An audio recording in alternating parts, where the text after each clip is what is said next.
السلام علیکم ورحمۃ اللہ وبرکاتہ۔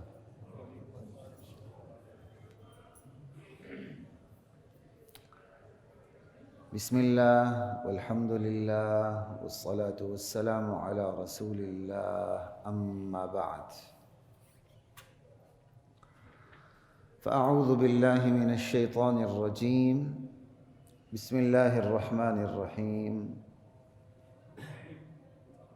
والذین جاہدوا فینا لنہدینہم سبلنا وإن اللہ لمع المحسنین، صدق اللہ مولانا العظیم۔ جو لوگ ہمارے راستے میں مجاہدہ اختیار کرتے ہیں، مشقت اٹھاتے ہیں، جد و جہد برپا کرتے ہیں، ان لوگوں کو ہم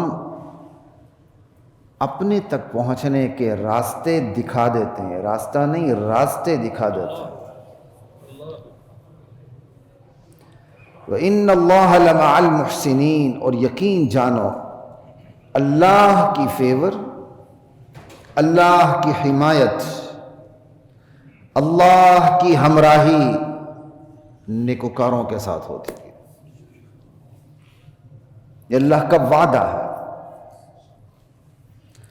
اللہ کی بارگاہ سے دیر تو ہو سکتی ہے حکمت کی بنیاد پر، اندھیر نہیں ہے اللہ کی بارگاہ میں۔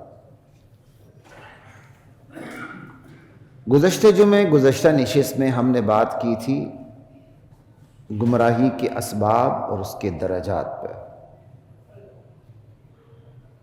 آج کی اس نشست میں بات ہوگی انشاءاللہ العزیز اسباب ہدایت پہ۔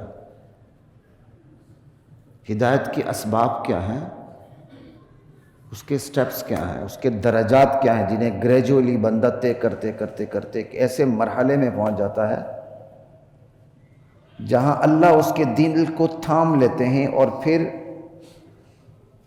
اس کے دل کو قابو میں کر لیتے ہیں۔ پھر اللہ جب دل کو قابو میں کر لیں پھر وہ دل گمراہ نہیں ہو سکتا۔ یہ بالکل گمراہی کا جو آخری درجہ ہے اس کے مقابلے میں، گمراہی کا آخری درجہ یہ ہے کہ آپ نے گزشتہ جو میں سنا تھا، اللہ دل پہ سٹیمپ لگا دیتا ہے، اندر کی چیز اندر، باہر کی چیز باہر۔ ہدایت باہر ہے، اندر نہیں جا سکتی، گمراہی اندر ہے، باہر نہیں نکل سکتی۔ بالکل اس کے مقابل ہدایت کا بھی ایک وہ مقام آ جاتا ہے جہاں جا کر اللہ تعالیٰ بندے کے دل کو یوں تھام لیتے ہیں کہ بڑی سے بڑی آزمائش بھی آ جائے وہ کامیابی سے گزر جاتا ہے۔ تو آج اسباب ہدایت پہ بات ہوگی انشاءاللہ العزیز، ٹھیک ہے۔ ہدایت کا سب سے پہلا درجہ انابت، جسے قرآن اپنے اسلوب میں جا بجا ذکر کرتا ہے۔ انابت مین رجوع الی اللہ، انابت مین تلاش حق کا جذبہ۔ جب تک تلاش حق کا جذبہ بندہ بیدار نہ کرے اس وقت تک اللہ تعالیٰ حق اس کے سامنے نہیں کرتے۔ حق سامنے بھی ہو تو اسے ہدایت نہیں ملتی۔ اور یہ تلاش حق کا جذبہ اللہ تعالیٰ نے ہر بندے کو ودیت کر رکھا ہے۔ تلاش کرنا اس کا کام ہے، حق و باطل کی تفریق اللہ نے اس کی فطرت میں ودیت کر دی ہے۔ اور فطرت میں جو چیز ودیت کر دی ہے اور عہد الست اس پر گواہ ہے، الست بربکم، اللہ نے عالم ارواح میں ہماری روحوں سے وعدہ لیا ہے اور اس وعدے کا اثر ہماری فطرت پہ رکھ دیا، اس وعدے کی چھاپ ہماری فطرت پہ پڑی ہوئی ہے۔ ہماری فطرت میں یہ چیز ہے کہ ہم سچائی کو قبول کرتے ہیں، جھوٹ کو رد کرتے ہیں۔ یہ انسان کی فطرت ہے، چاہے وہ انسان کافر کے گھر میں پیدا ہو، دہریے کے گھر میں پیدا ہو یا ایک نبی کے گھر میں پیدا ہو، اس انسان کی اصل فطرت سچائی کو قبول کرنا اور جھوٹ کو رد کرنا ہے۔ یہ فطرت سلیمہ ماحول برباد کر دیتا ہے، والدین اپنی انوائرمنٹ سے برباد کر دیتے ہیں۔ اسی طرح جس کو اللہ تعالیٰ نے اختیار دیا ہوتا ہے کہ تو حق کو قبول کر لے یا باطل کو، تیری مرضی ہے، لیکن نتیجہ تیرے ہاتھ میں نہیں ہے، وہ خود بھی برباد کرتا ہے۔ جب وہ برباد کرتا ہے تو وہ فطرت سلیمہ فطرت خبیثہ بن جاتی ہے، پھر حق کو باطل میں فرق ہونے کے باوجود وہ حق کی طرف لپکتا نہیں ہے، چاہے وہ نبی کے گھر میں پیدا کیوں نہ ہو، آل نبی کیوں نہ ہو۔ سمجھ آئی؟ اسلام کوئی نسلی دین نہیں ہے، اسلام اصلی دین ہے، وہ اصل پہ چلتا ہے، وہ اصول پہ چلتا ہے۔ اس کا اصول ایک کمی اور ایک چودھری کے لیے برابر ہے، اس کا اصول ہاشمی اور حبشی کے لیے برابر ہے، کوئی فرق نہیں۔ یہی وجہ ہے کہ حبشی ایمان لے آتا ہے، بہت سے ہاشمی کافر ہو جاتے ہیں۔ ابو طالب ایمان نہیں لایا، بلال حبشی ایمان لے آیا۔ ابو لہب ایمان نہیں لایا، سلمان فارسی ایمان لے آیا۔ ابو جہل ایمان نہیں لایا، سہیب رومی ایمان لے آئے۔ خبیب ایمان لے آئے، غلام ایمان لائے، بڑے بڑے سردار ایمان نہیں لائے۔ سرداران قریش قتل ہو گئے لیکن ایمان نہیں لائے۔ کیوں؟ اللہ تعالیٰ نے ایک تو ان کو اختیار دیا، فمن شاء فلیؤمن ومن شاء فلیکفر، نتیجہ ان کے ہاتھ میں نہیں رکھا، اور اللہ تعالیٰ نے ایک کلاسز نہیں بنائی، یہ کمی ہے تو یہ ہدایت پہ نہیں آ سکتا، یہ چودھری ہے بھلے ہدایت پہ نہ ہو اسے ہم جنت بھیج دیں گے، یہ تو آل نبی ہے۔ کسی کا آل نبی میں سے ہونا بہت بڑی بات ہے اگر وہ مومن ہے، نہیں اللہ کو شجر نسب کا پھر کوئی اللہ پاس نہیں رکھتے، سیدھے ٹھڈے لگا کے اللہ جہنم میں بھیجتے ہیں۔ ابراہیم علیہ السلام کا باپ تو جائے جہنم میں، اور قرآن نے اس کو کہا ہے کہ یہ ابا جان ہے ابراہیم کے، وَإِذْ قَالَ إِبْرَاهِيمُ لِأَبِيهِ آذَرَ۔ اور ہمارے بہت سے احمق لوگ اس کو چچا بناتے پھرتے ہیں۔ قرآن کہتا ہے باپ ہے باپ ہے باپ ہے، میں کہتا ہوں نہیں چچا ہے چچا ہے، نہیں مجازی معنی ہے، پھر پورے قرآن کو مجاز کے حوالے کر دو، حقیقی معنی ہی ختم کر دو۔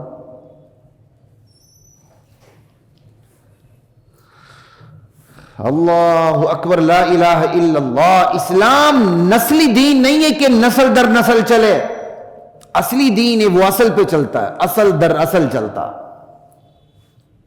تو اس کا پہلا اصول انابت ہے، حق کو باطل کی تمیز اللہ نے ہر ابن آدم میں رکھ دی ہے، ہر فرد بشر میں رکھ دی ہے۔ اب اس تمیز کو استعمال کرنے کی طاقت اللہ نے انسان کو دے رکھی ہے کہ حق و باطل میں تمیز تم اختیار کر کے حق کی طرف جا سکتے ہو اور باطل کی طرف بھی جا سکتے ہو۔ نتیجہ تمہارے ہاتھ میں نہیں ہے۔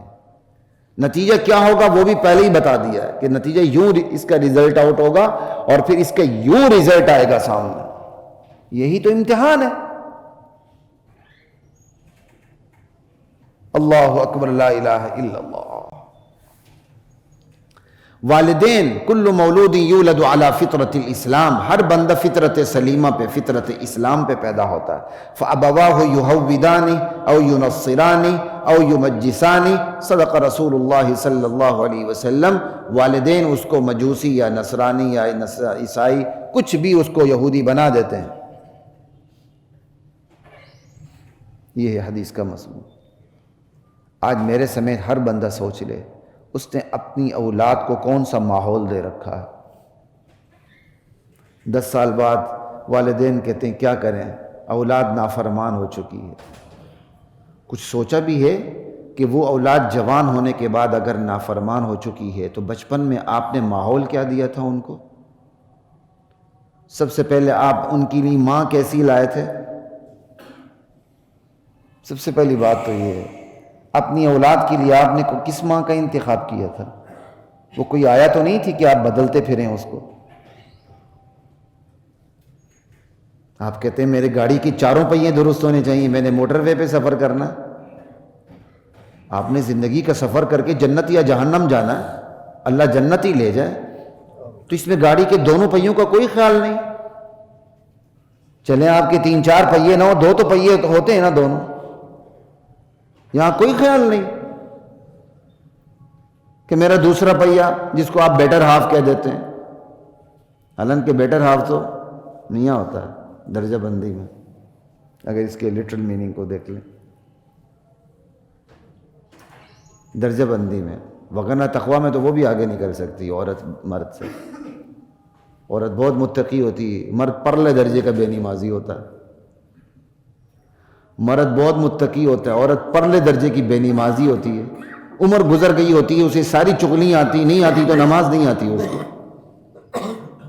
دنیا جہاں کی ساری اس کو ادائیں تھے بھلائیں تھے ساری یاد ہوتی ہیں، فلاں نے کیا کیا تو فلاں نے کیا کیا، اب میں نے مرنے سے پہلے کیا کچھ کرنا ہے، کیسے کیسے بدلے لینے، کیسے کیسے میں نے انتقام لینے، اسے سارا پتا ہوتا. نہیں تو قل ہو اللہ نہیں آتی ہے اس کو. 25 سال 40 سال پرانی بات اسے پوچھ لیں وہ ایسے سنائیں گی جیسے ابھی ابھی ہوا. قل ہو اللہ نہیں آتی ہے اس کو. کیا ہے یہ؟ اللہ اکبر، لا الہ الا اللہ. اللہ نے حق و باطل کی تفریق کی قوت تمیز ہر فرد بشر کو عطا کر رکھی ہے، ساتھ اختیار دیا رکھا ہے. اب تم نے جانا کدھر ہے؟ تو یہ ہے انابت، رجوع الی اللہ، تلاش حق کا جذبہ. جب تک بندہ اللہ نے جو اس کو طاقت ودیت کر دی ہے، جو صفت اس کو ودیت کر دی ہے، اس سے وہ کام نہ لے، اللہ ہدایت نہیں دیتے. نبی کے بیٹے کو نہیں دیتے نوح علیہ السلام کا بیٹا، نبی کے باپ کو نہیں دیتے ابراہیم علیہ السلام کے ابا جان، نبی کے چچا کو نہیں دیتے محمد الرسول اللہ کے چچا جان، نبی کی بیوی کو نہیں دیتے لوط علیہ السلام کی بیوی، نبی کی بیوی کو نہیں دیتے نوح علیہ السلام کی بیوی. انابت نہیں. اور انابت آ جائے اللہ پھر اپنے سب سے بڑے دشمن کو بھی اسلام کی دولت سے مالا مال کر دیتے ہیں. مرنے سے 1 منٹ پہلے اللہ کے علم میں کہ اس کی ابھی مہلت باقی ہے، میں نے مہر جباریت اسے نہیں لگائی، وہ ایمان لے آتا ہے. ابھی اس نے موت کے فرشتے دیکھے نہیں ہوتے، اللہ اس کی اسلام کی اس کے ایمان کو قبول کر لیتے ہیں. اور پھر اعلان بھی کر دیتے ہیں ان الاسلام یہدم ما کان قبلہ، اسلام اس سے پہلے کی گئی تمام گناہوں کو اللہ ڈھا کے رکھ دیتا ہے. کتنی بڑی بات ہے. اللہ اکبر کبیرہ. انابت آ جائے، حبشی میں آ جائے وہ قبول، بڑے سے بڑے قاتل میں آ جائے وہ قبول. اس حوالے سے میں پہلے کسی وقت حدیث بھی ایک دفعہ سنا چکا تھا، کسی وقت انشاءاللہ اس پہ بات بھی کروں گا. بندے نے اتنے قتل کیے، آخر میں وہ ایمان لے آیا. فرشتے کھینچتانی کر رہے تھے کہ کون سا فرشتے اس کی روح نکالے، جو گناہگاروں کی روح نکالتا ہے یا جو کے نیک لوگوں کی روح نکالتا ہے. باقاعدہ فاصلہ ناپا گیا. اللہ تو اس وقت تک بھی اسلام کو قبول کر لیتے ہیں جب موت کا فرشتہ نہیں آتا، مہلت عمل ختم نہیں ہوئی ہوتی. اللہ کی رحمت تو اتنی وسیع ہے کہ اس نے اپنا نام رحمان رکھا ہے، اور یہ رحمان کا نام اس نے اپنے نبی کو بھی نہیں دیا. نبی رحیم ہے، رحمان نہیں. رحمان وہ ہے جس پر رحمت ختم ہے، جس کی بدولت رحمت ہے. نبی رحیم بھی ہے تو رحمان کی بدولت رحیم ہے. رحمت للعالمین ہے تو رحمان کی بدولت رحمت للعالمین ہے. فبما رحمت من اللہ لنت لهم. وہ رحمان اللہ جس کی رحمت ہر طرف چھائی ہوئی ہے. تلاش حق کے جذبے سے بندہ کام نہ لے اور حق کو تلاشے نہ، ہدایت کی طرف آئے نہ. اللہ ہدایت کی دولت کو زبردستی اسے دیتے نہیں ہیں. وراثت میں اللہ ہدایت منتقل نہیں کرتے. وراثت میں دولت منتقل ہو جاتی ہے، مال و منال منتقل ہو جاتا ہے. وراثت میں تو عہدے بھی منتقل ہوتے ہیں، نہیں ہوتے؟ بہت کچھ ہوتا ہے. وراثت میں ہدایت منتقل نہیں ہوتی. باپ بہت بڑا گمراہ ہوتا ہے، بیٹا اتنا ہی بڑا ولی اللہ ہوتا ہے.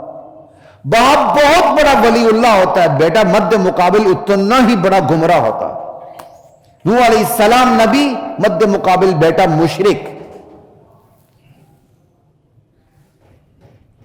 کیا ہے یہ؟ ہے معیار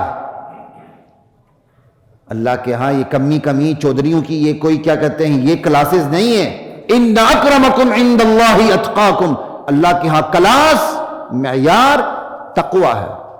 وہ تقوی کی لکیر کھینچ دی اللہ نے.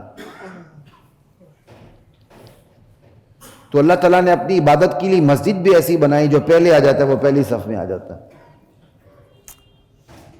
جو بعد میں آتا ہے بڑے سے بڑے عہدیدار بھی بعد میں بیٹھا ہوتا ہے، لیکن وہ مائنڈ بھی نہیں کرتا. کیوں؟ وہ بھی تو مسلمان ہے.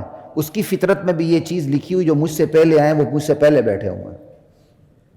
جبکہ اسی مسجد سے باہر جا کر اسے پروٹوکول ملتے اور آپ پروٹوکول سے خالی ہوتے. اسلام کی اتنی بڑی اچھائی بھی کسی کو نظر نہیں آتی، لیکن اس اسلام کی اس اچھائی کو مس یوز بھی کیا جاتا ہے، خصوصاً سوشل میڈیا پہ. اس کو پھر ہم شیئر کرتے نظر آتے ہیں احمقوں کی طرح. وہ کیا ہے؟ چپڑاسی نماز پڑھا رہا ہے، دو بڑے پڑھے لکھے اس کے پیچھے نماز پڑھ رہے ہیں. آج کل ایسی چیزیں بڑی شیئر ہوتی ہیں، اور یہ بٹوین دا لائن اسلام ہٹ ہو رہا ہوتا ہے، اور ہمیں اس کی سمجھ نہیں آ رہی ہوتی. کہتے ہیں جی دیکھو ایک ہی صف میں کھڑے ہو گئے محمود و ایاز، اسلام کتنا بڑا بہترین مذہب ہے. چپڑاسی آگے اور وی سی اور اتنے بڑے بڑے اس کے جو سردار ہیں، وہ کیا کہتے ہیں باس ہیں، وہ پیچھے ہیں. بڑی حماقت ہے یہ. اس کا مطلب اسلام پہ مسلح پہ جانے کی کوئی اصول نہیں ہے. بات میری سمجھ آ رہی ہے؟ مسلح پہ جانے کے کوئی اصول نہیں ہے. یہی اصول اسلام اتنا اچھا ہے اور آپ اس کی یہ تعبیر کر رہے ہیں، تو ذرا مسجد کی باہر بھی یہ تعبیر کریں. چپڑاسی کو کرسی پہ بٹھا دیں، ویسی کو نیچے بٹھا دیں. اسلام میں دیکھو کتنی زبردست مساوات ہے. چپڑاسی کرسی پہ بیٹھا ہوا جناب، وہ نیچے بیٹھا ہوگا اس طرح. یہ یتیم مسلح آپ کو نظر آیا ہے کہ چپڑاسی کو آگے کریں ویسی پیچھے کھڑا ہو جائے؟ یہ مسلح نبوی کو اتنا یتیم بنا دیا آپ نے. عجیب بات ہے. یہاں تو کوئی آگے ہو کوئی دو پیچھے ہو، اہلیت نظر آنی چاہیے. یہ اہل زیادہ تھا اس لیے آگے ہے. یہ دنیا کے عہدیدار زیادہ بڑے ہونے کے باوجود اہل کم تھے اس لیے پیچھے ہیں. پہلے ثابت تو کرے نا. داڑھی منڈے چپڑاسی کو آپ نے آگے کر دیا، وہ اہل زیادہ ہے. اس کو نماز کے طریقوں کا پتہ ہے، سجدہ سہو کہاں ہوتا ہے کہاں نہیں ہوتا، سارا کچھ اس سے پتہ ہے نماز کی ادائیگی کا. اور یہ جو فرض عملی ہے داڑھی جس کو کاٹنا حرام ہے، اس نے نہیں کاٹی پوری. بتائیں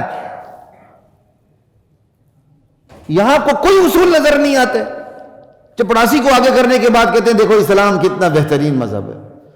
اور آپ بٹوین دا لائن وہ مسلح ہٹ ہو رہا ہوتا ہے، وہ مسلح ہٹ ہو رہا ہوتا ہے. یہاں ہر غیرہ نتھو پھتو آگے ہو سکتا ہے. یہ ایسا مسلح ہے اسلام کا. یہ چیز کسی کو نظر نہیں آتی. شیئر کرتے پھرتے ہیں جی اسلام ماشاءاللہ کتنا اچھا ہے. اگر آپ نے یہاں اصول نظر انداز کر دی ہیں کہ آگے کس کو کرنا ہے، تو بہتر ہے مسجد سے باہر جس شعبے میں آپ بیٹھے ہوئے ہیں نا، وہاں بھی اصول نظر انداز کر دیں. پھر کہیں ہیڈ لائن لگائیں اسلام کتنا بہترین مذہب ہے. چپڑاسی کرسی پہ بیٹھا ہوا ہے، باس نیچے اس کے آرڈر کو تسلیم کر رہا ہے. اگر آپ کہتے ہیں نہیں عقل کا تقاضا ہے وہاں وہ بیٹھے جو اس کرسی کا حقدار ہو، تو یہاں عقل کا تقاضا نہیں کہ اس مسلح پر وہ ہے جو اس کا حقدار ہے. جو حقدار نہیں وہ نہ ہے، بھلے وہ خلیفہ وقت کیوں نہیں ہے. یہ چیز کیوں نہیں نظر آتی؟ یہ شیئرنگ کیوں نہیں نظر آتی؟ اس لیے یہاں کوئی اصول نہیں ہے. باہر کیوں آتی؟ باہر اصول ہے، لگے بندے اصول ہیں. اس لیے خدا کے لیے سوشل میڈیا تو ایک دو دھاری تلوار ہے. دیکھ دھوک کے چلا کریں. اب اسی پہ بات یاد آ گئی. کہتے جی داڑھی میں اسلام تھوڑی ہے. اسلام میں داڑھی ہے. نماز میں اسلام ہے کہ نہیں؟ زکوٰۃ میں اسلام ہے کہ نہیں؟ حج روزہ زکوٰۃ میں اسلام ہے کہ نہیں؟ تو داڑھی میں اسلام نہیں ہے؟ داڑھی واجب ہے، عملاً فرض ہے۔ اب جو چیز اسلام میں واجب ہو وہ اسلام کا حصہ ہے کہ نہیں؟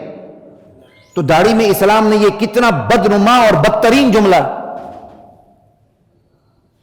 کہتے جی اسلام میں داڑھی ہے، داڑھی میں اسلام نہیں۔ ارے بھائی داڑھی میں بھی اسلام ہے، اسلام میں بھی داڑھی ہے۔ یہ جو چست چلتے پھرتے جملے ہوتے ہیں نا، یہ برین واش کر دیتے ہیں بندے کو، لیے احتیاط سے کام لیا کریں۔ چلیں ایک اور آپ کو بات بتا دیتا ہوں۔ یہ ابھی حال ہی میں سعودیہ کے بہت بڑے حدیث کے امام گزرے ہیں، علامہ ابن عثیمین، غالباً میں غلطی نہیں کر رہا ہوں تو وہ فوت ہو چکے ہیں شاید، انہوں نے بخاری کی شرح بھی لکھی ہے، بڑی کمال کی باتیں کرتے تھے۔ تو کل پرسوں میں ان کی عربی شرح دیکھ رہا تھا، تو تقویٰ پہ بات ہوئی۔ نبی علیہ السلام کی ایک حدیث ہے، تو آپ ارشاد فرمانے کے بعد فرماتے ہیں نبی علیہ السلام دل کی طرف اشارہ کرتے ہو، بلکہ ایک حدیث میں آپ نے 3 مرتبہ فرمایا، جو میں نے حدیث پڑھی اس میں 1 مرتبہ ہے۔ التقویٰ ہا ہونا، تقویٰ یہاں ہے۔ کیا مطلب؟ دل میں تقویٰ ہو تو دل کا تقویٰ چھلک کے اعضاء جوارح سب میں آ جاتا ہے، آپ کے اعمال میں، آپ کی گفتگو میں، آپ کے قول میں، آپ کے رویے میں، آپ کے مزاج میں، اٹھک بیٹھک، نشست و برخاست، آنا جانا، چلنا سونا، کھانا پینا، ان تمام چیزوں میں تقویٰ چھلک کے آتا ہے۔ کیوں؟ دل میں۔ اور جب دل میں تقویٰ نہ ہو تو باہر تقویٰ، چاہے آپ نماز پڑھ رہے ہیں تقویٰ نہیں، حج کر رہے ہیں تقویٰ نہیں، روزہ رکھ رہے ہیں تقویٰ چل رہے، یعنی نیک اعمال میں بھی تقویٰ نظر نہیں آتا اگر اندر تقویٰ نہیں ہے تو۔ کہیں ریاکاری آتی ہے، کہیں کیا کہتے ہیں لاپرواہی آتی ہے، بہت سی چیزیں آتی ہیں، کہیں مجبوری آتی ہے۔ اگر امام بہت بڑا بے نمازی ہے اور وہ کہیں امام ہے تو اسے نماز تو پڑھانی ہے نا، وہ تو اس کی مجبوری ہے، لیکن اس کو نماز نہ پڑھانی پڑے، سو جائے پھر، اس کا مطلب امامت تو اس کی مجبوری ہوئی، عبادت تو نہیں ہوئی۔ تقویٰ یہاں ہے۔ اب اس کا کتنا الٹا مفہوم لیا جا رہا ہے۔ تو علامہ ابن عثیمین لکھتے ہیں کہ بندے کو کہا جائے بھائی اللہ کے بندے اللہ کے رسول کی سنت رکھ لو، یہ سنت اس لیے کہتے ہیں سنت سے ثابت ہے، یہ واجب ہے اور عملاً فرض ہے، اس کو کاٹنے کا وہی گناہ ہے جو فرض چھوڑنے کا گناہ ہوتا ہے۔ کہا داڑھی رکھ لو، آپ نے داڑھی کاٹی ہوئی ہے، کہتے التقویٰ ہا ہونا، تقویٰ یہاں ہے۔ یعنی اب اللہ کے نبی کا فرمان لے لیا، تقویٰ کوئی داڑھی میں تھوڑی ہے، تقویٰ یہاں ہے۔ انہوں نے آگے کیا کمال کا جواب لکھا ہے، کہ اللہ کے بندے تو جھوٹ بولتا ہے، تیرے یہاں تقویٰ ہوتا تو یہاں بھی تقویٰ آ جاتا، یہاں تقویٰ نہیں لہذا یہاں تقویٰ نہیں۔ لیکن آپ ناراض نہ ہونا، تسلی کے لیے ایک بات کر دیتا ہوں، یہاں تقویٰ داڑھی رکھنے والا نہیں، باقی ہوں گے، نماز پڑھنے والا تقویٰ ہے، روزہ رکھنے والا تقویٰ ہے، حج کرنے والا تقویٰ ہے، لیکن داڑھی رکھنے والا تقویٰ نہیں۔ ابھی اگر داڑھی رکھنے والا تقویٰ ہوتا تو یہاں داڑھی آ چکی ہوتی۔ کہتا اللہ کے بندے تو جھوٹ بولتا ہے، تو اللہ کے نبی کے جملے کا غلط استعمال کر رہا، اسے مس یوز کر رہا۔ اس لیے خدا کے لیے احتیاط کیا کریں شریعت کے مسائل کے اندر۔ ایک بندہ عمل نہیں کرتا، سر جھکا لے۔ اگر آپ کوئی آپ کا بھائی ترغیب دیتا ہے، یار کیا کہتے ہیں اللہ کے رسول کی سنت رکھ لو، نہیں رکھی، سر نیچے کر لیں، بھائی یار آپ میرے لیے دعا کریں، اللہ مجھے ہمت دے۔ اللہ نے ہمت تو دی ہوتی، بندہ نہیں رکھتا، چلیں پھر بھی یہ الفاظ قابل قبول ہیں یار، تو اللہ کو اس کی عاجزی پسند آ جاتی ہے۔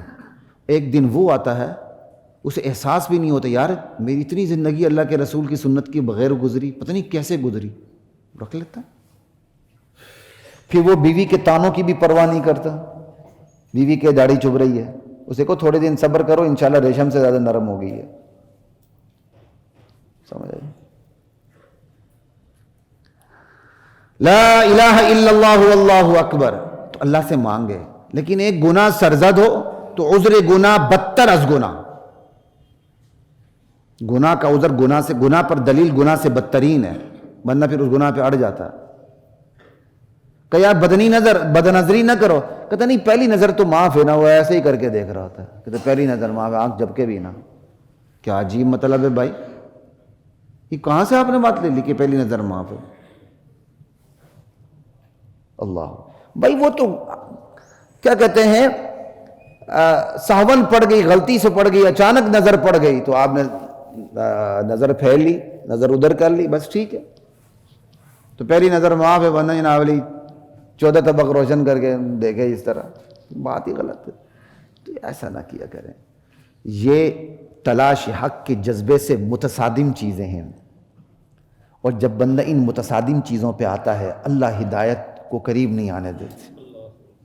اللہ میری اور آپ کی حفاظت فرمائے۔ اللہ کے ہاں اصول ہدایت اتنے بے لاگ ہیں کہ اس کے اندر آل نبی کو بھی کوئی رعایت نہیں ہے۔ نبی کی آل میں سے بھی کوئی نافرمان ہو جائے اللہ پھینک دیتے ہیں، نبی کی دشمن میں سے کوئی آ جائے تو اللہ اس کو قبول کر لیتے ہیں۔ حضرت وحشی بن حرب رضی اللہ عنہ کتنے بڑے صحابی اور کتنے بڑے صحابی کے قاتل تھے، جب انہوں نے اسلام قبول کر لیا تو اسلام نے انہیں سینے سے لگا لیا۔ صحابہ جو مسلمان ہوتے رہے آہستہ آہستہ آہستہ آہستہ، فتح مکہ سے پہلے، ہجرت سے پہلے، ہجرت کے بعد، فتح مکہ کے بعد آہستہ آہستہ مسلمان ہوتے رہے، تو یہ وہی صحابہ نا جنہوں نے ایک دوسرے کے خلاف تلواریں چلائی تھی، ایک طرف کفر تھا ایک طرف اسلام تھا، اس وقت وہ صحابی بنے نہیں تھے تو کتنوں نے کتنوں کو شہید کیا ہوگا۔ حضرت خالد بن ولید جن کو اللہ کے نبی نے سیف اللہ کا لقب عطا کیا، انہوں نے غزوہ احد میں مسلمانوں کو کتنا نقصان پہنچایا تھا، کتنے شہید ہوئے تھے، لیکن جب اسلام قبول کر لیا تو نہ صرف اسلام نے خالد بن ولید رضی اللہ عنہ کو قبول کر لیا، بلکہ اللہ نے خالد بن ولید کو سیف اللہ کا خطاب عطا کیا۔ اسی سیف اللہ کے خطاب کا نتیجہ کیا نکلا؟ وہ شہید نہیں ہوئے، کیونکہ تلوار ٹوٹتی نہیں، وہ توڑتی چلی جاتی ہے۔ پھر اللہ اکبر کبیرہ، شہادت کی تمنا لی وہ چلے گئے، شہید نہیں ہوئے۔ خیر تلوار ٹوٹ بھی جاتی، لیکن ایک ویسا نقطہ تھا میں نے بات کر دی۔ تو انابت، تلاش حق کا جذبہ بیدار ہو جائے۔ اگلا سٹیپ کیا ہے؟ اسباب ہدایت پہ بات ہو رہی ہے۔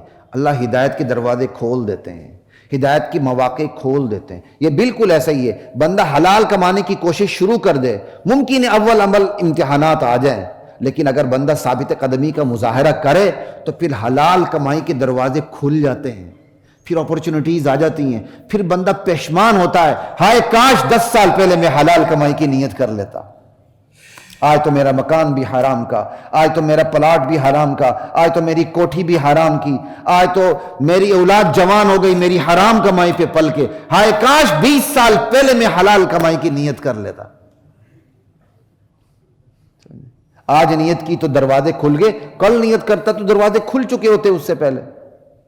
یہ اس لیے حلال حرام میں فرق رکھیں اور جذبہ رکھیں، حوصلہ رکھیں، اللہ سے حلال مانگے، حلال کی نیت کریں، دروازے کھلتے چلے جائیں گے انشاءاللہ۔ لیکن اگر جس بندے کا یقین ہی حرام کمائی پہ ہو کہ رشوت کے بغیر میرے بچے پل نہیں سکتے،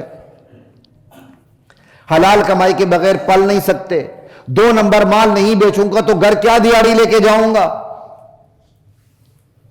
تو پھر ہوتا کیا ہے؟ اللہ پھر اس کو حرام کمائی پہ ہی لگا دیتے ہیں۔ اور یہ بھی قرآن کریم ہے، وَمَن يُشَاقِقِ الرَّسُولَ مِن بَعْدِ مَا تَبَيَّنَ لَهُ الْهُدَى، جو رسول کی مخالفت کرتا ہے باوجود کہ اس پر ہدایت واضح ہو چکی ہے، وَيَتَّبِعْ غَيْرَ سَبِيلِ الْمُؤْمِنِينَ، اہل ایمان کے راستے کو چھوڑ دیتا ہے، نُوَلِّهِ مَا تَوَلَّى، اللہ کہتے ہیں جس طرف چلتا ہے ہم اسے چلا دیتے ہیں۔ اب ایک بندہ حرام کی نیت کرتا ہے، حرام کے راستے اس پر کھل جاتے ہیں، وہ کہتے ہیں یار اتنی بڑی دولت حرام کے بغیر میں کیسے لے سکتا تھا، اگر حلال پہ رہتا تو 2 روٹی پہ میرے بچے محتاج ہوتے۔ وَنُصْلِهِ جہنم، لیکن پھر انجام اللہ جہنم کی کھائی میں پھینک دیتے ہیں۔ بس یہ ہے تلاش حق کا جذبہ۔ تلاش حق کا جذبہ بیدار ہو جائے، راستے کھلتے چلے جاتے ہیں۔ سلمان فارسی رضی اللہ تعالی عنہ آتش پرست کے بیٹے تھے، اور باپ نے ان کو خصوصی طور پر آتش پرستی پہ لگایا ہوا تھا، یہ آگ کو بجھنے نہیں دیتے تھے۔ بڑا طویل واقعہ ہے ان کا۔ تلاش حق کا جذبہ تھا تو گرد و پیش میں کچھ نظر نہیں آیا تو جو موجود عیسائیت تھی اس سے متاثر ہو گئے، کرسچینٹی کو انہوں نے قبول کر لیا، لیکن وہاں بھی انہیں اطمینان نہیں ملا۔ تلاش حق کے جذبے سے ایران اصفہان سے چل پڑے۔ ان کے بارے میں لکھا ہوا کہ یہ ایران کے شہر اصفہان کے تھے، بہرحال جہاں بھی ہو تھے تو فارس کے تھے، ٹھیک ہے، چل پڑے۔ وہ دور جہاں ذرائع ابلاغ بھی نہیں، وہ دور کہ سفر کتنا مشکل ترین تھا، آج کے گھنٹوں کا سفر اس وقت کے سالوں کا سفر ہوتا تھا بلا مبالغہ، ٹھیک ہے۔ حق کو تلاشنے کے لیے گھر چھوڑ کے نکل پڑے۔ پھر اللہ تعالیٰ نے کیا کمال کا نقشہ پھر بنایا۔ سلمان فارسی حق کو تلاش کرتے کرتے مدینے پہنچے، اللہ کے نبی ہجرت کرتے مدینے پہنچ گئے۔ اتنا عظیم ترین نقشہ پتہ نہیں کسی کو ملا ہے کہ نہیں ملا۔ آتش پرست تھے، عیسائیت قبول کر لی، مطمئن نہیں ہوئے، عیسائیت چھوڑ دی، تلاش حق کے جذبے سے نکل کھڑے ہوئے، کرتے کرتے کرتے پتہ چلا جی مدینے میں نبی آ رہے ہیں، مدینے میں، بہرحال ایک لمبا قصہ ہے، سیدھے مدینے پہنچے، اللہ کے نبی ہجرت کر کے مدینے پہنچے۔ یوں ایک شیڈیول اللہ تعالیٰ نے بنا دیا۔ سلمان فارسی پھر غزوہ خندق میں ان کا مشورہ کام بھی آیا، انہی کے مشورے سے یہ خندق کھود دی گئی تھی، جو فارس کا طریقہ تھا دشمنوں کا مقابلہ کرنے کا۔ یہ ہوتا تو سلمان فارسی کو تو ہدایت یوں ملی، اور جس کو ہدایت نہیں ملی، گھر کے چراغ ہوتے ہوئے ہدایت نہیں ملی، گھر کے پاس بیٹھے ہوئے ہدایت نہیں ملی، سگے رشتہ دار ہوتے ہوئے ہدایت نہیں ملی، چراغ تلے اندھیرے والی بات ہو گئی۔ ہر روز جن سے بیت اللہ میں ملاقات ہوتی تھی ان کو ہدایت نہیں ملی۔ کیوں؟ یہی تلاش حق کا جذبہ نہیں تھا۔ قریب ترین رشتہ داروں کو ہدایت نہیں ملی، دور دراز کے چپٹی ناک والے کالے کلوٹے ان کو ہدایت مل گئی۔ اس لیے اللہ سے مانگا کریں، نماز کی نیت کر لیں، ٹوٹتی ہے تو ٹوٹنے دیں، کیا کہتے ہیں، نیت، پھر کر لیں۔ شیطان توڑتا ہے پھر کر لیں، آپ خود توڑتے ہیں پھر کر لیں، میں شیطان بناؤں پھر کر لیں، آپ خود شیطان بنیں پھر کر لیں۔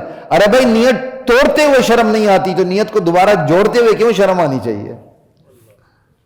گناہ کرتے ہوئے شرم نہیں آتی تو گناہ پر توبہ کرتے ہوئے کیوں شرم آنی چاہیے؟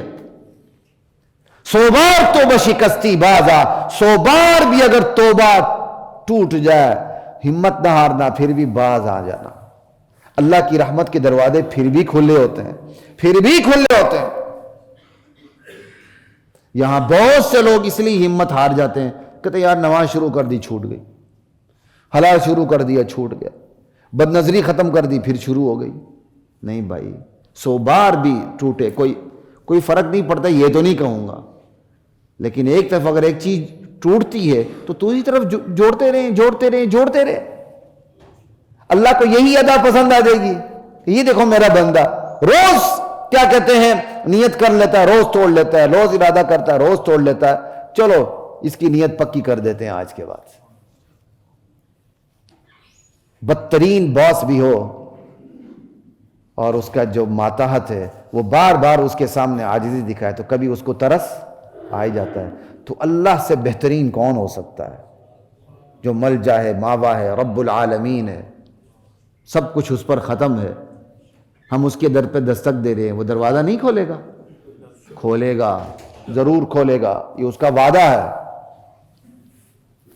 والذین جاہدوا فینا لنہدینہم سبلنا، جو ہمارے راستے میں مشقتیں اٹھاتا ہے، نفس کے ساتھ کشمکش میں مبتلا ہوتا ہے، خود اپنے نفس کے ساتھ وہ کشمکش میں مبتلا ہے، گھریلو زندگی میں کشاکش میں مبتلا ہے، وہ نیک بننا چاہتا ہے، بیوی نیک بننا نہیں دیتی، وہ نیک بننا چاہتا ہے، اولاد نیک بننے نہیں دیتے، بیوی نیک ہے، میاں بننے نہیں دیتا، بیوی پردہ کرنا چاہتی، میاں کہتا نہیں وہ تو مجھے ایسے اچھی لگتی، تو سب کو اپنا دیدار کراتی پھر ٹیشن مشن کر کے جائے، پھر ہمیں کیا کہتے ہیں پتہ چلے گا کسی ماڈریٹ کی بیوی ہے۔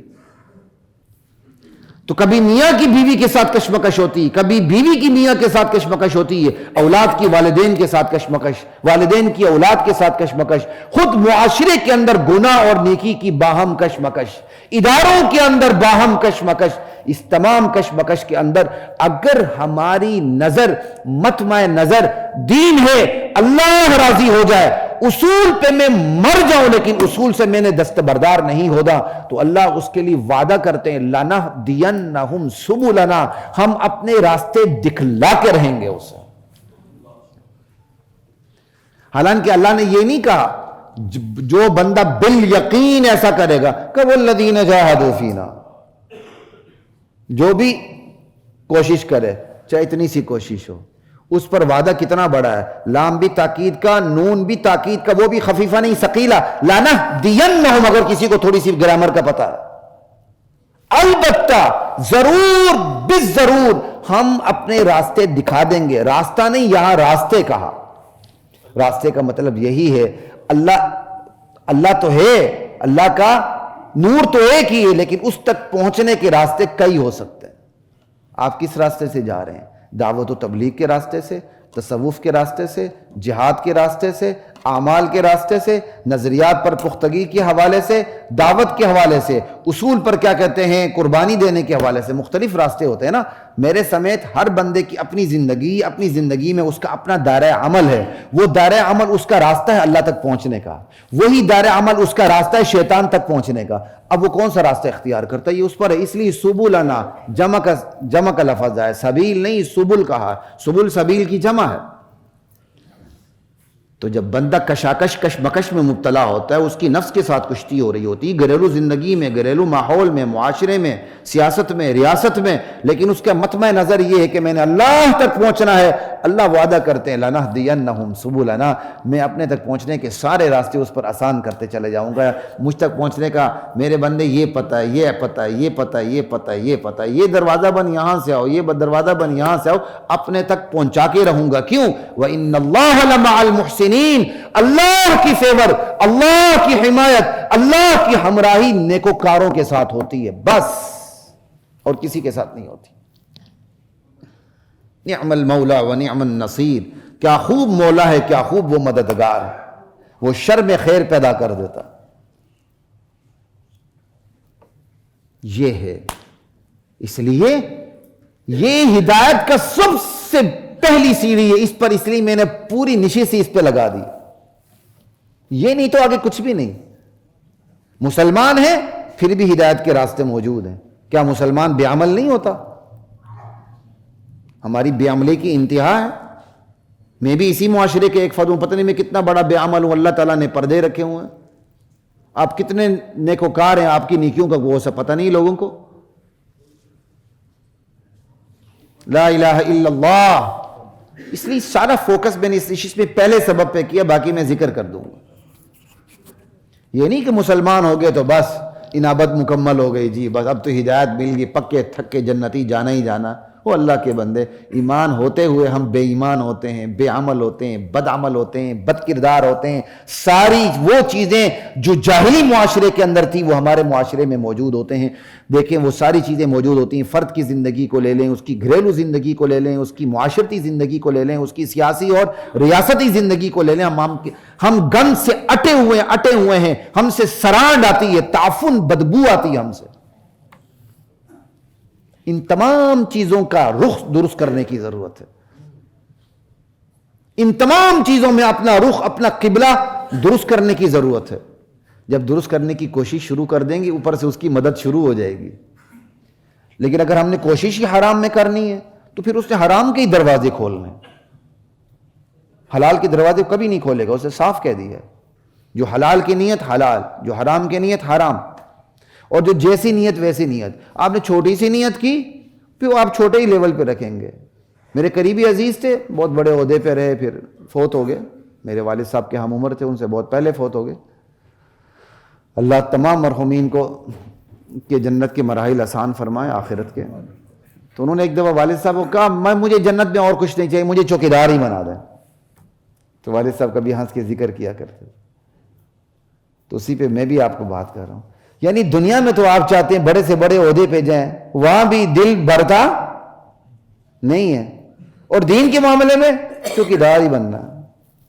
تو اس سے صاف پتہ چلتا ہے کہ ہم دین کے معاملے میں کتنی ترقی چاہتے ہیں اور دنیا کے معاملے میں کتنی ترقی چاہتے ہیں۔ اللہ کے نبی کی حدیث ہے نا، ابن آدم کے پاس ایک وادی سونے کی ہو تو دوسرے کی وہ پیچھے پڑ جائے گا۔ اور اس کے پیٹ کو صرف قبر کی مٹی بھرے گی بس. وَلَا يَمْلَأُ جَوْفَهُ إِلَّا التُّرَابُ. اس لیے ہر وقت اپنی پیمائش کرتے رہیں کہ کہاں ہم بھٹک رہے ہیں، وہی نیت درست کرنے کی کوشش کریں. کوشش شروع کر دے. کتنا آسان کام ہے، ہم نے صرف کوشش کرنی ہے. کوشش کے بعد راستے اللہ تعالیٰ نے ہمت بیدار کرتے چلے جائیں گے.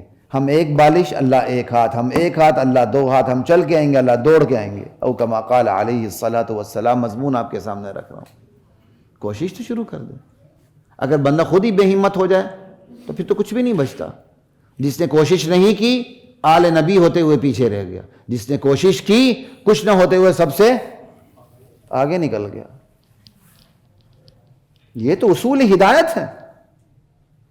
اب بندہ جب کوشش کرتا ہے اللہ اس پر ہدایت کے دروازے کھول دیتے ہیں. اب یہ نہیں ہوگا ہدایت کے دروازے کھل گئے تو وہ بہت بڑا جنید بغدادی متقی پارسا نیک بزرگ بن گیا، بس اب اس کو کوئی ضرورت نہیں. اب اس ہدایت کے تقاضوں پر عمل کرنا ہے. یہ چونکہ اب ہدایت کا یہ اسباب ہدایت، وہ ہدایت کے دوسرے مرحلے میں آ چکا ہے، جہاں وہ کلمہ پڑھ چکا ہے، جہاں وہ مسلمان ہو چکا ہے. اب اس کے تقاضے ہیں شب و روز. 24 گھنٹے کی زندگی میں اس نے کیا کرنا ہے، بس کیا نہیں کرنا، کیا کرنا ہے، یہ وہ دیکھے بندہ اپنی زندگی میں. پھر اس کی زندگی کے اثرات دوسروں پر کیا پڑ رہے ہیں، دینی حوالے سے، دنیاوی حوالے سے. ہر بندہ چاہے وہ چپڑاسی ہے چاہے وہ باس ہے، اس کی زندگی کے اثرات دوسروں پر پڑتے چلے جاتے ہیں. تو بندہ دیکھے کہ اس کی زندگی کے اثرات اس کے ماتحتوں پر، اس کے بچوں پر، اس کے شاگردوں پر، اس کے مقتدیوں پر، اس کے دوستوں پر، اس کے معاشرے پر، اس کے گرد و پیش پہ، اس کے ماحول پہ کیا پڑ رہے ہیں. یہاں اس نے ہدایت کے تقاضوں کو سامنے رکھ کے زندگی گزارنی ہے. ہدایت کے تقاضوں کو سامنے رکھ کے. اور سے دراز کی بات ہے، یہاں ایک فیبرک تھا سامنے مال روڈ کے، تو اس کا چوکیدار مسلمان ہو گیا. یہیں اس نے کلمہ پڑھا تھا اسی یہیں آ کے، بہت عرصے، ابھی نہیں 3-4 سال پہلے بھی 1-2 مسلمان ہوئے تھے، لیکن میں بہت پہلے کی بات کر رہا ہوں.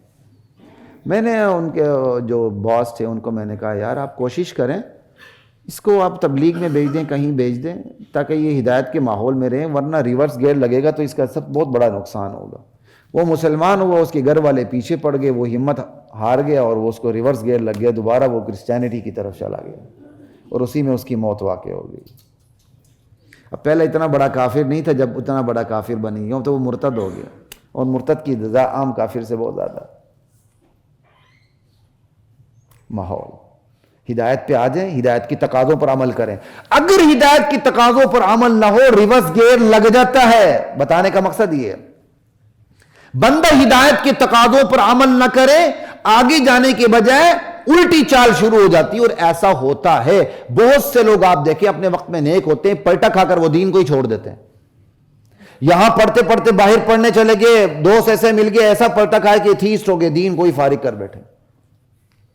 اس لیے گرد و پیش پہ دیکھیں کہ آپ کی زندگی کے اثرات خود آپ پہ کیا پڑ رہے ہیں، دوسروں پہ کیا پڑ رہے ہیں، اور دوسروں کی زندگی کے اثرات خود آپ پہ کیسے پڑ رہے ہیں. جب ان تمام چیزوں کو آپ غور سے دیکھیں گے وَلْتَنْظُرْ نَفْسٌ مَا قَدَّمَتْ لِغَدٍ، تو پھر آپ انالیسس کر سکیں گے، اپنا تجزیہ کر سکیں گے کہ کہاں غلطی ہو رہی ہے، کہاں میں ڈی ٹریک ہو رہا ہوں، کہاں میں ٹریک سے نیچے اتر رہا ہوں، کہاں مجھے اپنے آپ کو درست رکھنا ہے، کہاں چلتے رہنا ہے، کہاں پیچھے ہٹنا ہے. اب ہدایت کی تقاضوں پر عمل ہوتا رہے گا تو اللہ بھی پھر اس پر بس نہیں کرتے. اللہ کی شان رحمت ہدایت سے مزید آگے لے جاتی ہے. اس ہدایت سے جو مزید آگے چلے جائے اس درجے کا نام استقامت ہے. اللہ تعالیٰ بندے کو استقامت نصیب فرماتے ہیں. یہ ہدایت کا اگلا درجہ، استقامت نصیب فرماتے ہیں. وہ جم جاتا ہے، اصول پہ سودا نہیں کرتا. وہ اپنی زندگی کے دائرے میں اگر اس کو مشکلات پیش آئیں وہ سودے بازی نہیں کرتا، حرام کی طرف نہیں جاتا، ناجائز کی طرف نہیں جاتا. گردن کٹ جاتی لیکن اس کے سامنے اصول کبھی بھی نہیں ٹوٹتا. یہ استقامت، اس میں بڑے بڑے پیچھے ہٹ جاتے ہیں، بڑے بڑے پیچھے ہٹ جاتے ہیں. وجہ ہدایت کی تقاضوں پر عمل نہیں ہوتا.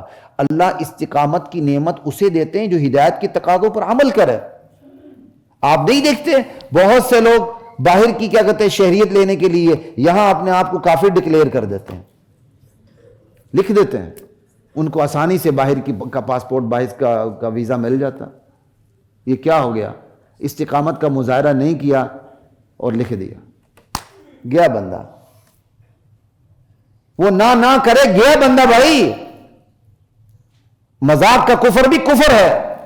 میں نے جھوٹ موٹ لکھ دیا. بھائی جھوٹ موٹ جو مرضی لکھو. بندہ کہے میں کل کافر ہو جاؤں گا، وہ آج ہی ہو جاتا. بندہ کہے نا جی 10 سال بعد میں کافر ہو جاؤں گا، اللہ کہتے تو اسی وقت کافر ہو چکا ہے. اللہ بہت غیرت مند ہے. جو اللہ کو چھوڑنا چاہے نا 100 سال بعد، اللہ کہتے ہیں میں نے تجھے ابھی چھوڑ دیا. اور جو کہتے ہیں یا اللہ میں تیرے ساتھ اپنے تعلق کو استوار رکھنا چاہتا ہوں، اللہ اس سے آگے بڑھ کے اس سے تعلق استوار کر لیتے ہیں. اللہ اکبر. لا الہ تو ہدایت، لا الہ الا اللہ، ہدایت کے جذبوں پر عمل ہوتا رہے تو تب استقامت نصیب ہوتی ہے. ہدایت کے جذبوں پر عمل نہ ہو تو استقامت نصیب نہیں ہوتی. پھر زندگی کے کسی بھی شعبے کے آپ کسی بھی شعبے کے اندر ہو، وہاں آپ سرنڈر ہو جاتے ہیں، دڑام سے گر جاتے ہیں، اصول کا سودا کرتے ہیں. چاہے اس کے تعلق کرسی سے ہو، چاہے اس کے تعلق ممبر سے ہو، چاہے اس کے تعلق ریڑھی سے کیوں نہ ہو، بندہ اصول کا سودا کر لیتا. اور جب بندے کو ہدایت کے تقاضوں پر عمل کرنے کی وجہ سے استقامت نصیب ہوتی ہے، ثابت قدمی، استقامت ثابت قدمی نصیب ہوتی ہے، تو پھر ہدایت یہاں بھی بس نہیں ہوتی. ہدایت کا درجہ وہ مزید آگے بڑھتا. اللہ اس کو مزید، اللہ کی شان رحمت اس کو مزید آگے لے جاتی کہ بھائی اس نے تو استقامت کا مظاہرہ کیا ہے. اب استقامت کا مظاہرہ کرتے ہوئے بھی اس پر کچھ عرصہ گزرتا ہے. کتنا عرصہ وہ اللہ کے علم میں. جب ایک عرصہ گزر جاتا ہے تو پھر اللہ کہتے ہیں اس کو سب سے بڑا انعام دینا چاہیے. اللہ تعالیٰ ربط قلب کے انعام سے اسے مالا مال کر دیتے ہیں. ربط قلب، دل کو تھام لینا.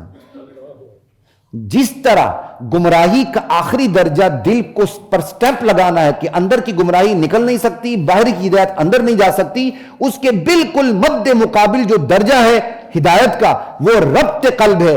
اللہ تعالیٰ بندے کے دل کو تھام لیتے ہیں. اب جو مرضی ہو جائے، غلطی سے ہو سکتی ہے لیکن وہ کافر کبھی بھی نہیں ہو سکتا. اللہ تھام لیتے ہیں. صحابہ کو یہ درجہ حاصل تھا. اللہ اکبر، لا الہ الا اللہ. غزوہ بدر جب ہوا، بدریوں نے اسلام کی جو سب سے بڑی جنگ تھی وہ بدر تھی. بدر اپنے اختتام کو پہنچا غزوہ، تو اس کے بعد نبی علیہ السلام نے کیا ارشاد فرمایا کہ اللہ تعالیٰ نے بدریوں کی طرف جھانک کے یہ فرما دیا کہ اے بدریوں میں نے تمہیں معاف کر دیا، تم جو چاہو کر گزرو. اعملوا ما شئتم قد غفرت لکم، تمہارا جو چیز چاہتا کر گزرو، میں نے تمہیں معاف کر دیا. یہ مطلب نہیں تھا کہ گناہ کی اجازت دے دی، مطلب یہ تھا کہ اب تم جان بوجھ کر گناہ کر ہی نہیں سکتے ہو، ہدایت کی اس مقام پہ آ چکے ہو. یہ ہے ربط قلب. اور یہ ربط قلب کی اصطلاح مفسرین نے سورہ کہف سے لی ہے اور قرآن کے ایک لفظ سے لی ہے. جو اصحاب کہف وزراء کی اس وقت کے کچن کیبنٹ کی اولاد تھی، شہزادے تھے. بادشاہ کے سامنے جب وہ کھڑے ہو گئے تھے کہ ہم نے شرک نہیں کرنا، بادشاہ نے مہلت دی. کیونکہ بڑوں کو مہلت ملتی ہے نا، چھوٹوں کو مہلت نہیں ملتی. چھوٹا تو بجلی کے بل پہ ہی پکڑا جاتا ہے اور رگڑا جاتا ہے. بڑے پورے ملک کے بل کو لوٹ لیتے ہیں، وہ پھر بھی پکڑے نہیں جاتے. سمجھ آئی؟ تو وہ بھی چونکہ بڑوں کی اولاد تھی تو استثناء انہیں بھی حاصل تھا. سمجھ آئی؟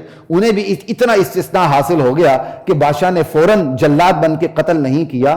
کہا یہ بڑوں کی، میرے کچن کیبنٹ کی اولاد ہے، شہزادے ہیں، تھوڑا سا ان کو موقع دیتا ہوں. کہا جوانوں جاؤ سوچ لو، سوچ کر واپس آؤ کہ تم نے اس دین و اسلام کو چھوڑنا ہے کہ نہیں. انہوں نے اسی موقع کو غنیمت سمجھ لیا اور وہاں سے غائب ہو گئے، سیدھے کہف غار میں پہنچ گئے. اور وہاں کیا کہتے ہیں 300 برس اس کے اندر رہے. 300 سنین وازدادوا 9، 309 برس اس کے اندر رہے. اللہ نے انہیں نیند دے دی. چونکہ انہوں نے اتنی بڑی قربانی دی تھی، اللہ تعالیٰ نے ان کے بارے میں لفظ استعمال فرمایا وَرَبَطْنَا عَلَىٰ قُلُوبِهِمْ إِذْ قَامُوا. جب یہ شہزادے بادشاہ کے دربار میں کھڑے ہو گئے، کھڑے ہونے سے مراد خالی کرسی پہ کھڑے نہیں ہونا ہے، کھڑے ہونے سے مراد استقامت کا مظاہرہ کیا کہ سامنے بادشاہ ہے جو بیک وقت چیف جسٹس بھی ہے، جلاد بھی ہے، بادشاہ بھی ہے. یہ سارے عہدے ایک ہی کے پاس ہوتے تھے نا، پروسیجر تو بعد میں چلے. وہ تو بس بادشاہ کا حکم اور بادشاہ خود ہی جلاد، خود ہی سب کچھ. ایسے موقع پر کھڑے ہونا، اسلام کا نام لینا اور صاف کہنا، فقالوا ربنا رب السماوات والارض، ہمارا پروردگار، ہمارا پالنہار، ہمارا مالک، ہمارا خالق، ہمارا پرووائڈر، ہمارا سسٹینر صرف ایک اللہ ہے، وہ اللہ ہے جو آسمان و زمین کا اللہ ہے۔ لن ندعو من دونہ الہا، اس کو چھوڑ کے ہم کسی اور کے سامنے سجدہ ریز نہیں ہو سکتے، کسی اور کو اپنا اللہ معبود نہیں بنا سکتے۔ لقد قلنا اذا شططا هؤلاء قوم اتخذوا من دونه آلیہ، یہ ہماری قوم، اس سے پورے دربار کی طرف انہوں نے اشارہ کیا، انہوں نے اللہ کو چھوڑ کر معبود بنا لیے۔ لولا یأتون علیہم بسلطان بین، یہ اپنے شرک پر کوئی واضح دلیل پیش کیوں نہیں کرتے؟ انہوں نے پوری تقریر کر ڈالی، سارے پروٹوکول کو بالا طاق رکھ کر حق کا اعلان کر دیا۔ اللہ کو ان شہزادوں کی ادا اتنی پسند آئی، اللہ کیا کہتے ہیں، جب یہ بادشاہ کے دربار میں یہ تقریر کرنے کے لیے کھڑے ہوئے تو ہم نے ان کے دل کو تھام لیا تھا۔ وَرَبَطْنَا عَلَىٰ قُلُوبِهِمْ، ہم تھے ان کے دلوں کو تھامنے والے، کب؟ اِذْ قَامُوا، جب وہ بادشاہ کے دربار میں کھڑے ہوئے۔ پھر آگے ساری تقریر، اللہ دل تھامتا۔ یہ ہے ربط قلب۔ اللہ یہ ربط قلب کی نعمت مجھے بھی نوازے، آپ کو بھی نوازے، محمد الرسول اللہ کے نام لینے والے تمام امتیوں کو اللہ نوازے۔ یہ ہے اسباب ہدایت جو میں نے آپ کے سامنے رکھے۔ جب تک تلاش حق کا جذبہ نہیں ہوتا، اللہ ہدایت نہیں دیتے، ہدایت کے تقاضوں پر عمل نہیں ہوتا، اللہ استقامت نہیں دیتے، استقامت کا مظاہرہ نہ ہو، اللہ دل کو تھامتے نہیں۔ تلاش حق کا جذبہ ہو، ہدایت کے دروازے کھل جاتے ہیں، ہدایت کے تقاضوں پر عمل ہو، ثابت قدمی نصیب ہوتی ہے، ثابت قدمی پر تسلسل رہے، اللہ دل کو تھام کے کہتے بندہ اب تو میرا ہو گیا، میں تجھے جانے ہی نہیں دینا۔ وآخر دعوانا ان الحمد للہ رب العالمین۔